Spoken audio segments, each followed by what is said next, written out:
జర్నలిస్టుల ఐక్యత వర్ధిల్లాలి జర్నలిస్టుల ఐక్యత వర్ధిల్లాలి జర్నలిస్టుల ఐక్యత వర్ధిల్లాలి ఖండించండి జర్నలిస్టులపై జరుగుతున్న దాడులను ఖండించండి జర్నలిస్టులపై జరుగుతున్న దాడులను ఖండించండి జర్నలిస్టుల ఐక్యత వర్ధిల్లాలి ఖండించండి ఆంధ్రజ్యోతి ఫోటోగ్రాఫర్ కృష్ణపై జరిగిన దాడిని ఖండించండి ఆంధ్రజ్యోతి ఫోటోగ్రాఫర్ శ్రీకృష్ణపై జరిగిన దాడిని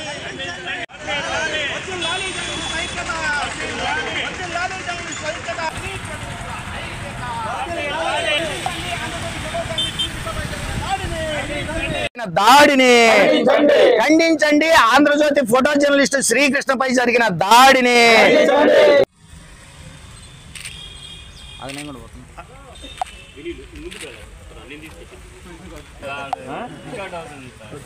మాట్లాడమంటే వెనక్కి వెళ్ళిపోతున్నాడు మళ్ళీ చివరికి వెళ్ళాలి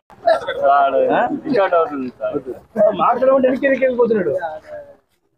ఏదైతే రాప్తాడ్లో జరిగిన సిద్ధం సభలో ఫోటో జర్నలిస్టు అతని వృత్తిలో భాగంగా ఫోటో జర్నలిస్టు శ్రీకృష్ణ ఫోటోలు తీస్తుండగా విచక్షణారహితంగా ఏదో ఒక గుంపు దాడి ఒక మూగదాడి చేసినట్లు విచక్షణారహితంగా దాడి చేసి ఘోరంగా గాయపరిచి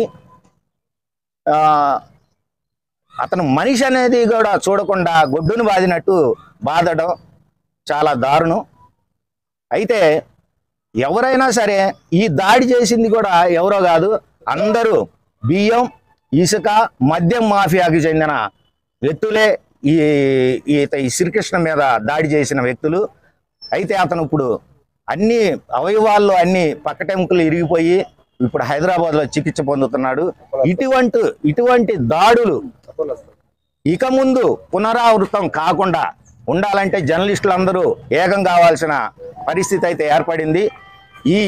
ఈ దాడిని ఎవరైతే చేశారో వారిని కఠినంగా శిక్షించి, వీడియోలన్నీ ఉన్నాయి, వాళ్ళని పట్టుకోవడం పెద్ద సమస్య కాదు పోలీసులకి. అయినా ఇంతవరకు ఎటువంటి చర్యలు తీసుకోలేదు వాళ్ళ మీద. ఇంతవరకు ఒకళ్ళని గుర్తించిన పాపాన పోలేదు, ఒకళ్ళని అరెస్ట్ చేసిన పాపాన పోలేదు.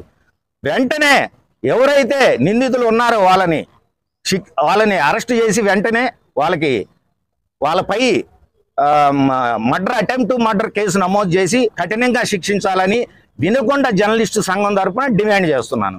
కూని చేసే విధంగా మనం దేశంలోనే 4వ పిల్లర్గా చెప్పుకుంటున్న మీడియా. ఎందుకంటే దేశంలో ఎక్కడ ఏమి జరిగినా కానీ క్షణాల్లో మనకి చూపించి అక్కడ ఏమి జరిగినా మనకి తెలియపరిచే మీడియా పైనే ఈరోజు దాడులు జరుగుతాయంటే ఇది చాలా దుర్మార్గమైన చర్య. మన సిద్ధం సభలో ఆంధ్రజ్యోతి విలేకరు ఫోటోగ్రాఫరు రామకృష్ణ గారు అక్కడేదో జరుగుతున్న సన్నివేశాలపైన ఆయన ఫోటోలు తీయడం జరిగింది.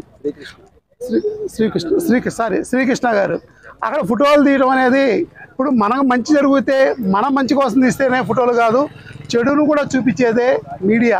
మంచి చెడు అన్నిటినీ కూడా చూపించేదే మీడియా.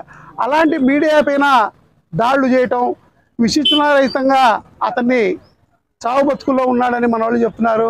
అతనికి ఈ విధంగా కొట్టమనేది ఎంతవరకు సంజీవం. రేపొద్దున అధికారం అనేది శాశ్వతం కాదు. ఈ అధికారం ఇవాళ ఉంటుంది, ఇంకొక అధికారత్వం ఇంకొకసారి మారుతుంటుంది. మన తెలంగాణలో చూసినట్టయితే మొన్నటిదాకా ఉన్న టీఆర్ఎస్ గవర్నమెంట్ పోయి ఇప్పుడు కాంగ్రెస్ గవర్నమెంట్ వచ్చింది. అలానే ఎక్కడ కూడా గవర్నమెంట్లు అనేవి శాశ్వతం కాదు. ఏదైనా ప్రశ్నించేవారి గొంతు నొక్కడం చూడటం అనేది ఇది చాలా దుర్మార్గం. ప్రశ్నించేవాళ్ళు మీరు ఎంత బంతిని కింద కొడితే అంత లెగుస్తూనే ఉంటారు. ఏదైనా మీడియా పైన దాడి చేయడం అనేది చాలా దుర్మార్గమైన చర్యగా ఆంధ్రప్రదేశ్ రైతు సంఘం పల్నాడు జిల్లా సమితి నుండి తీవ్రంగా ఖండిస్తున్నాం.